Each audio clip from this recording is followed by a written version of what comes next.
Hello everyone, and welcome back to a new episode.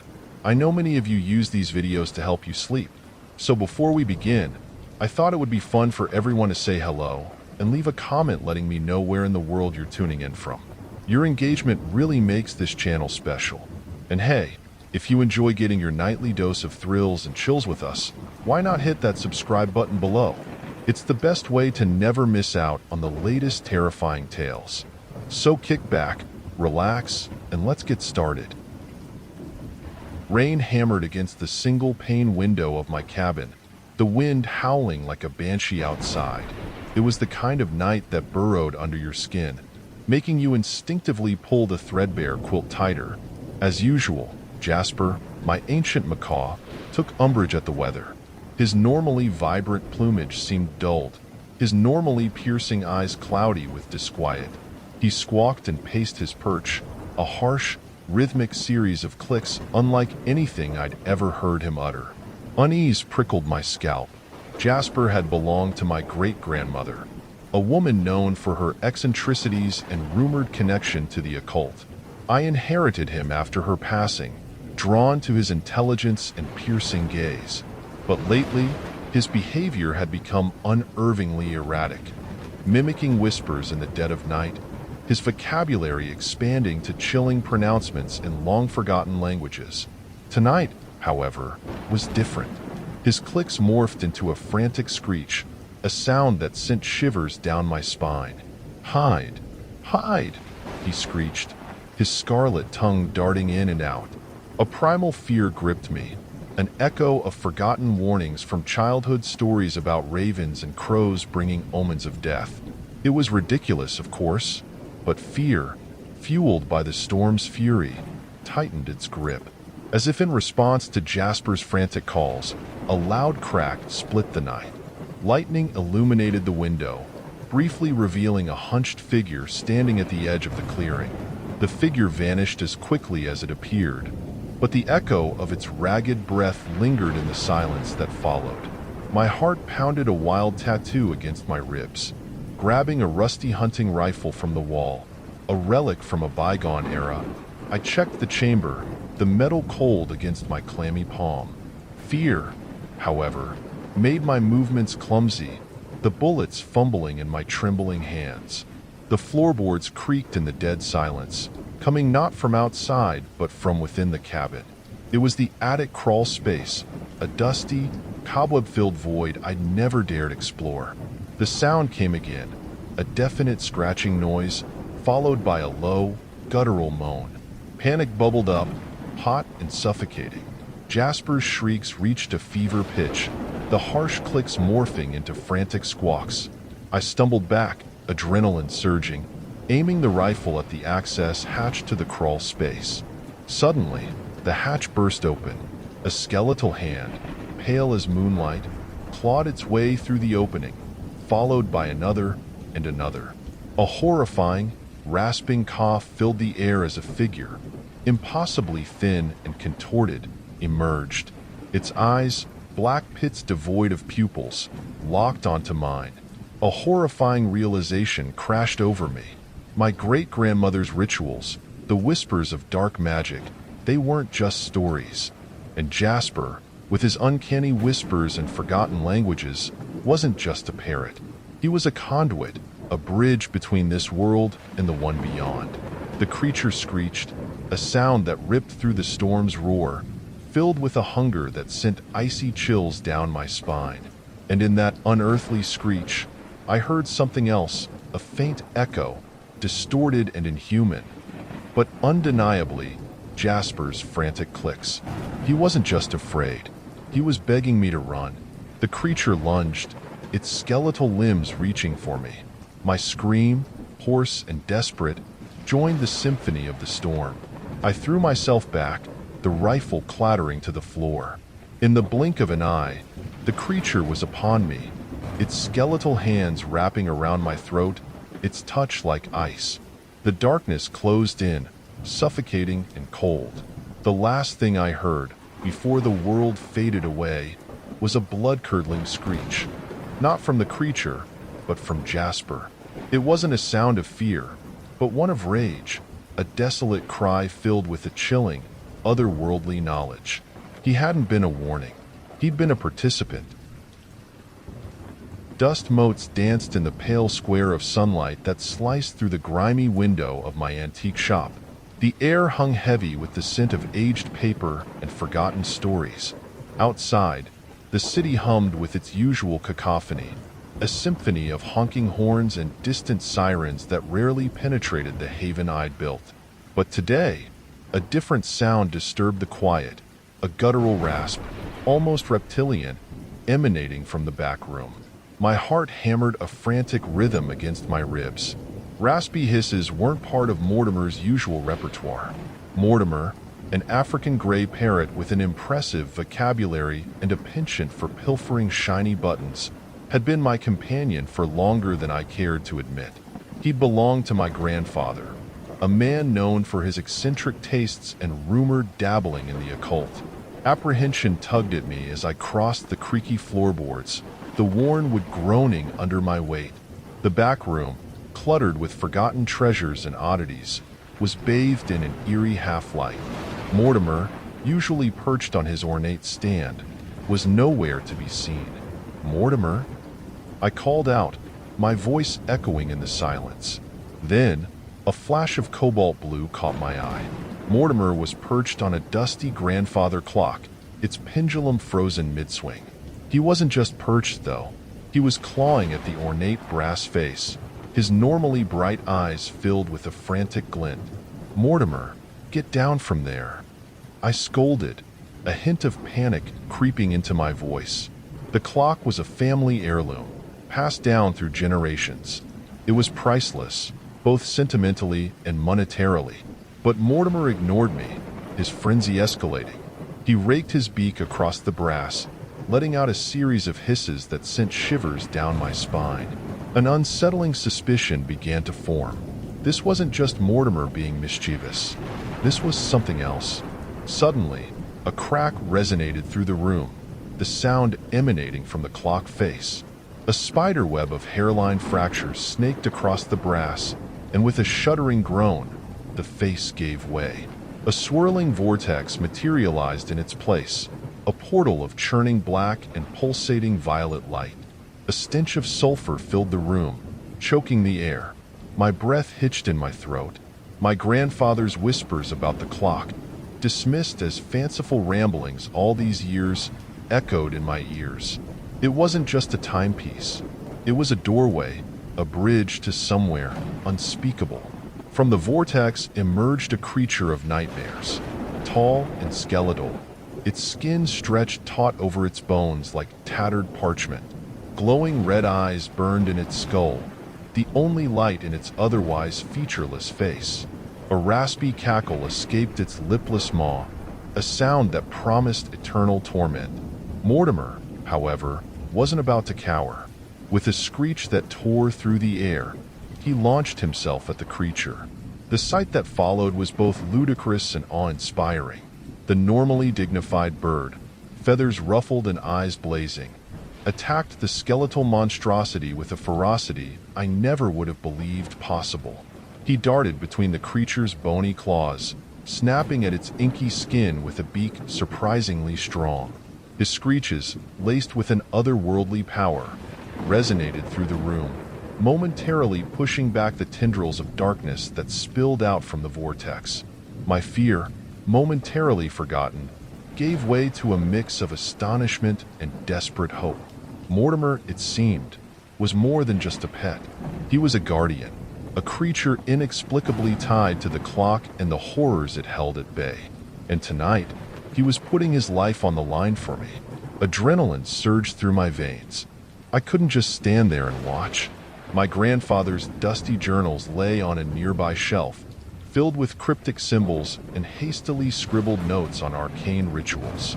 It was a desperate gamble, but it was my only option. Desperate hands fumbled through the yellowed pages, searching for a way to close the portal. My eyes scanned the cramped handwriting, a frantic prayer forming on my lips. Finally, I found it, a complex sequence of symbols and chants, a way to sever the clock's connection to the otherworldly realm. Time stretched thin as I began the ritual, my voice hoarse with fear and determination. Mortimer, his attacks relentless, kept the creature occupied, its frustrated roars echoing through the room. The air crackled with an unseen energy as I chanted, the symbols shimmering to life on the dusty floorboards. Just as the creature lunged for Mortimer, a blinding white light erupted, engulfing the entire space. The portal shrieked, tendrils of darkness recoiling like scalded snakes. The creature, its form dissolving into wisps of black smoke, was sucked back into the vortex. With a deafening crash, the vortex imploded, leaving behind only an unsettling silence and the faint scent of ozone. Mortimer, panting heavily, fluttered down and perched on my outstretched finger. He looked a little worse for wear, a missing tail feather testament to his brave assault. Relief washed over me in waves, so powerful it brought tears to my eyes. We had survived, but the victory felt bittersweet.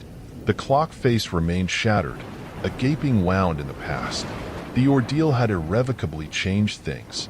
The shop, once a haven of forgotten stories, now held a chilling secret.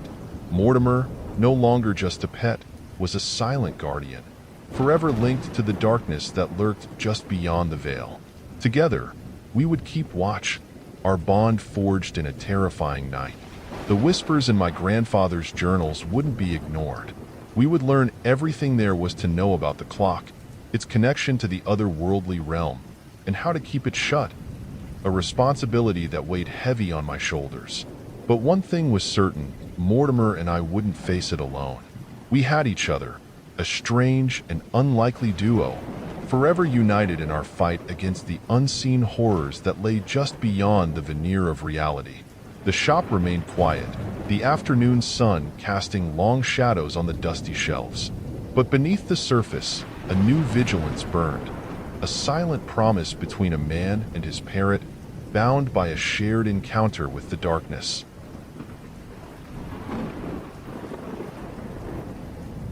The rhythmic clatter of my typewriter keys was a familiar lullaby in the quiet of my cluttered apartment.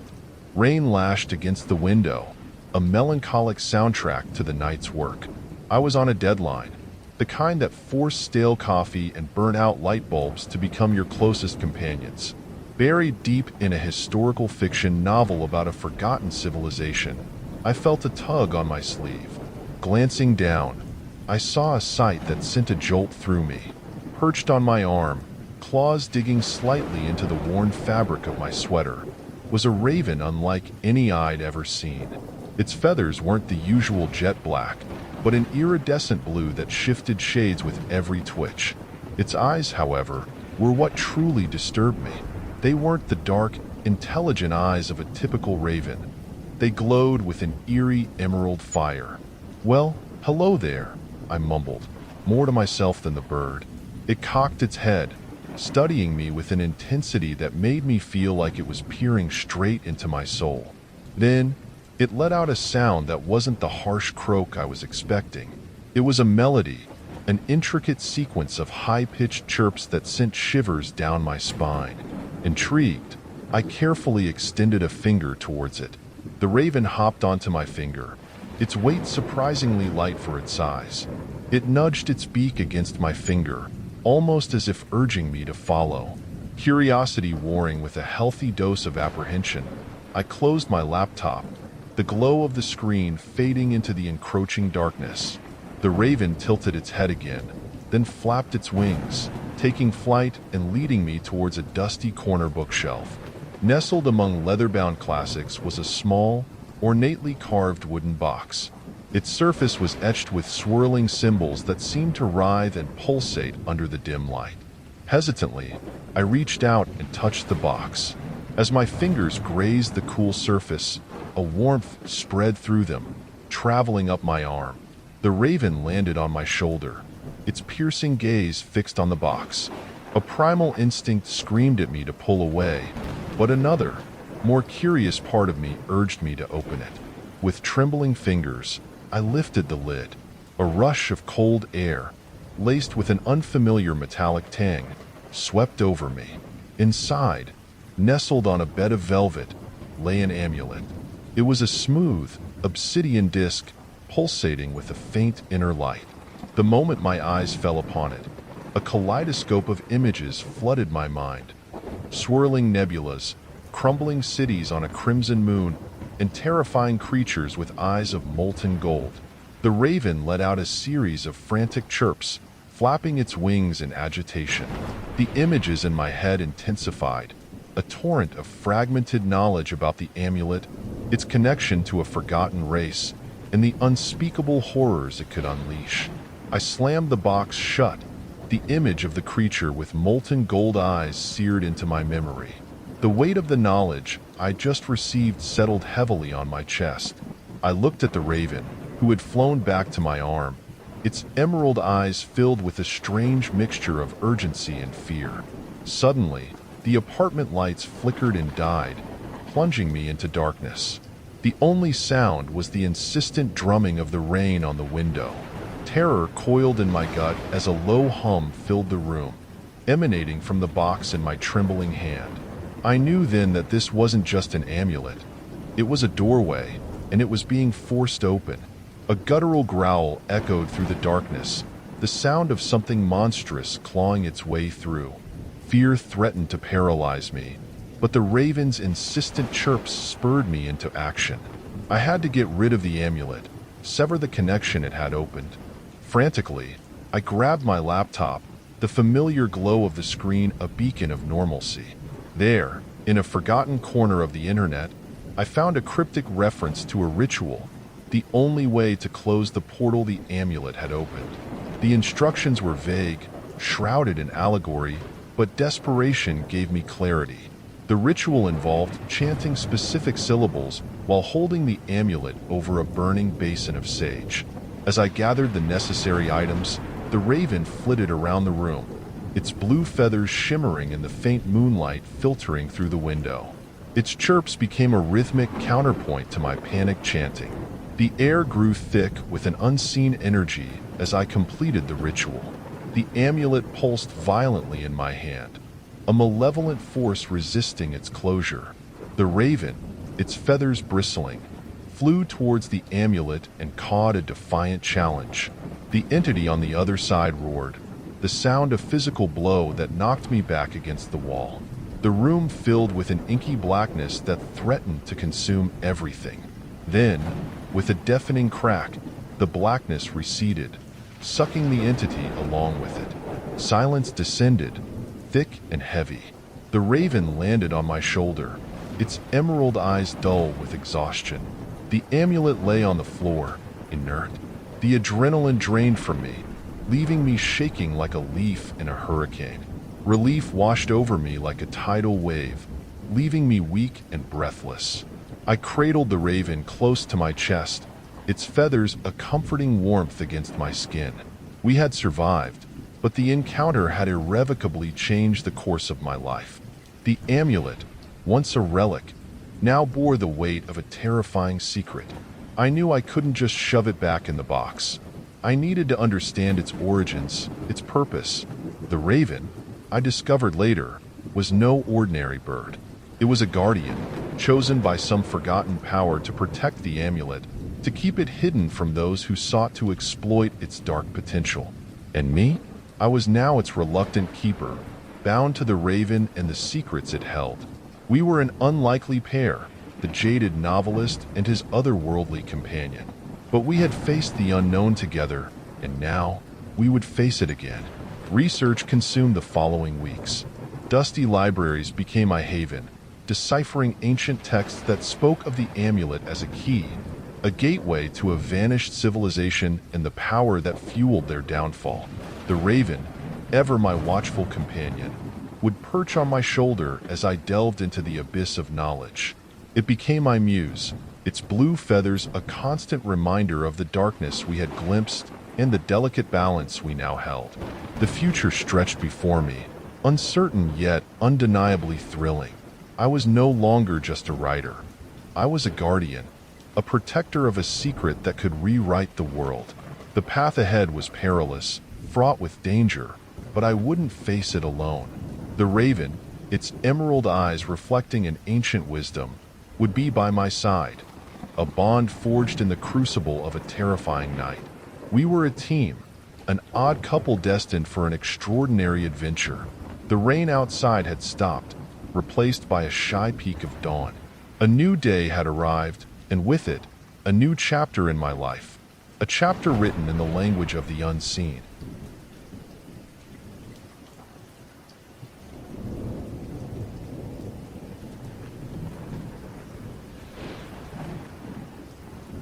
Rain lashed against the windows of my attic apartment, a relentless drumbeat that mirrored the frantic pounding in my chest. The power had flickered and died moments ago, plunging the room into an inky darkness that felt suffocating. But the absence of light wasn't what truly terrified me. It was the faint, rhythmic scratching emanating from a dusty antique gramophone in the corner. I hadn't touched that gramophone in years. It belonged to my great-grandfather, a man shrouded in whispers about his eccentric travels and forbidden knowledge. Now, bathed in the eerie glow of a stray lightning bolt, it seemed to pulsate with a malevolent energy, the scratching growing louder, more frantic. Suddenly, the scratching stopped. Silence descended, heavy and oppressive. My breath hitched in my throat as a low groan echoed through the room, the sound emanating from the gramophone's horn.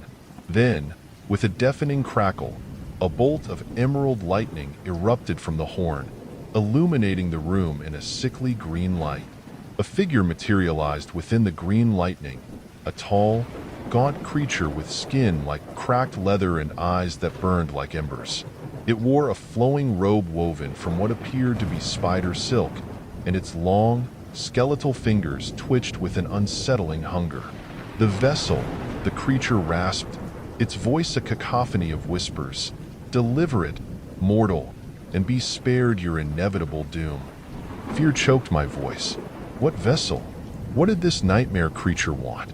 There was nothing of value in this dusty attic other than old memories and forgotten belongings.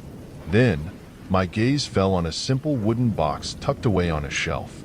It held a collection of antique insect specimens, a childhood fascination I'd long abandoned. As if sensing my thoughts, the creature pointed a bony finger at the box. The vessel, it repeated, its voice laced with urgency. Before I could react, a frantic buzzing filled the room. A swarm of multicolored insects erupted from the box, swirling around my head like a miniature, buzzing tornado. They weren't lifeless specimens anymore. Their iridescent wings shimmered, and their tiny bodies crackled with a faint electrical energy.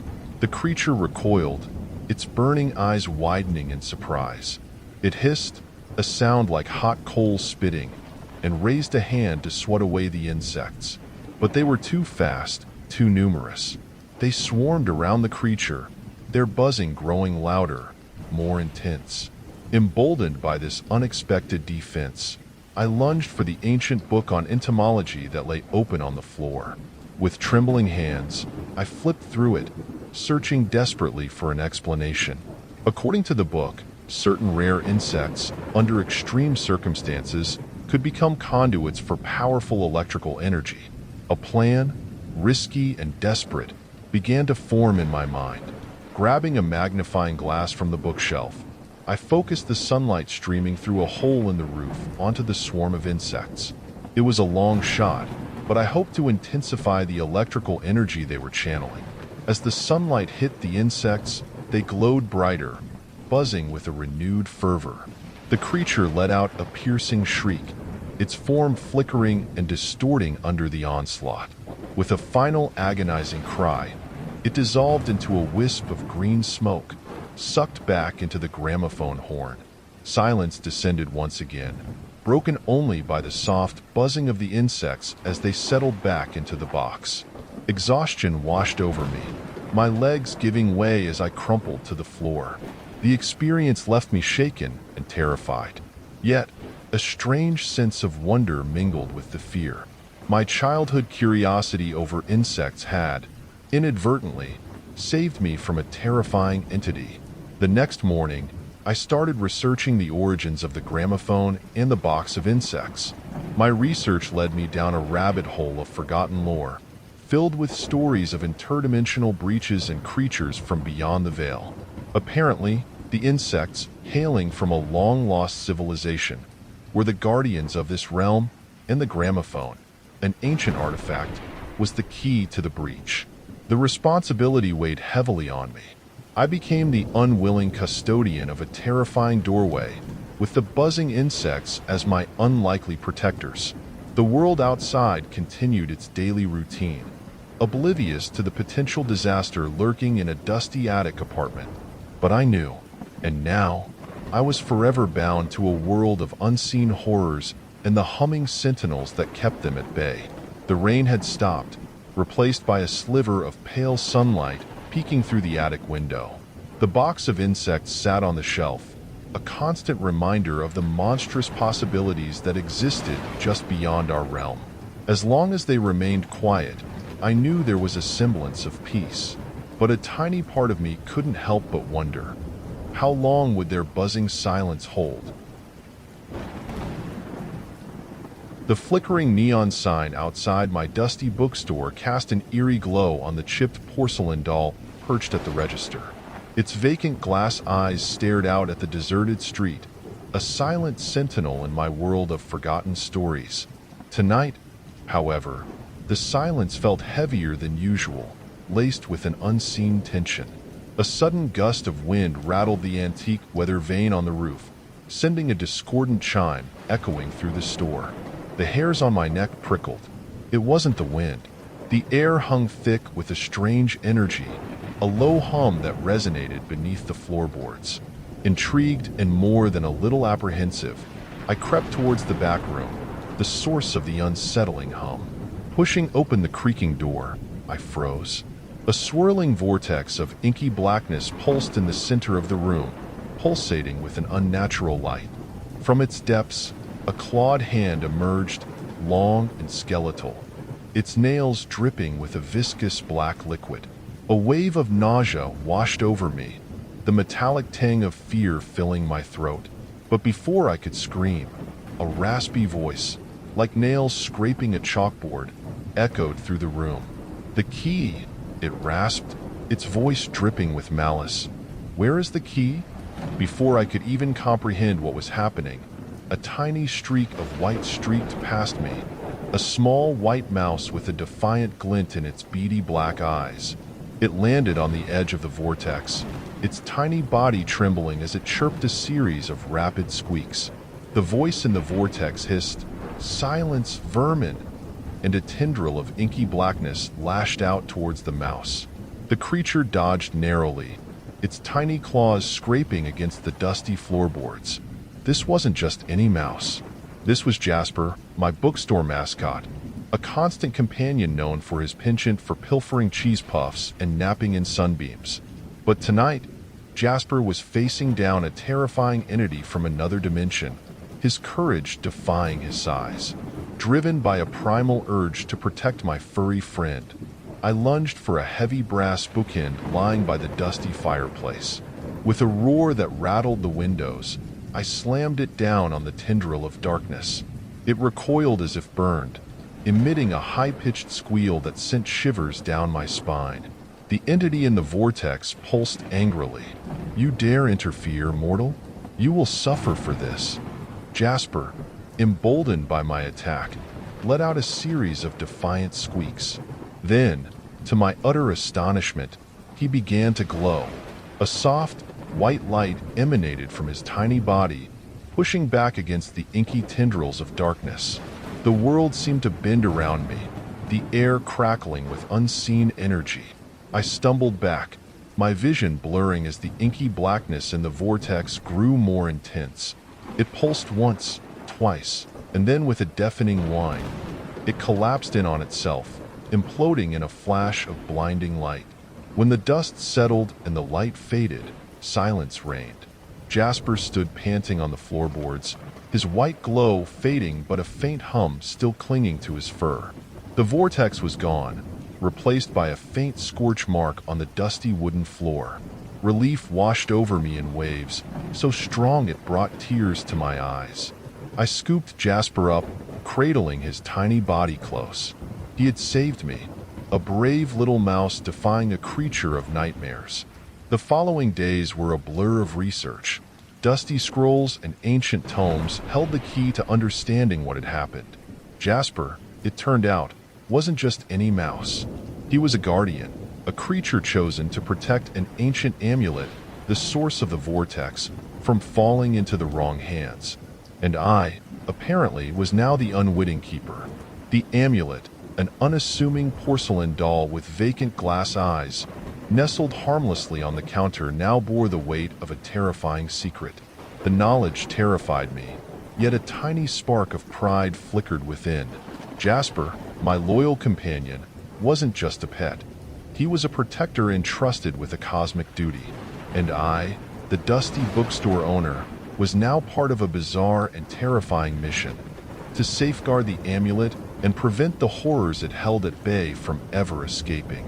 The wind rattled the old weather vane again, its chime echoing through the quiet store. A tremor ran through Jasper, who scurried onto my shoulder, his beady eyes scanning the room for any sign of a renewed threat. We weren't alone in this, and with a guardian like Jasper by my side, I was ready to face whatever nightmares the amulet might unleash.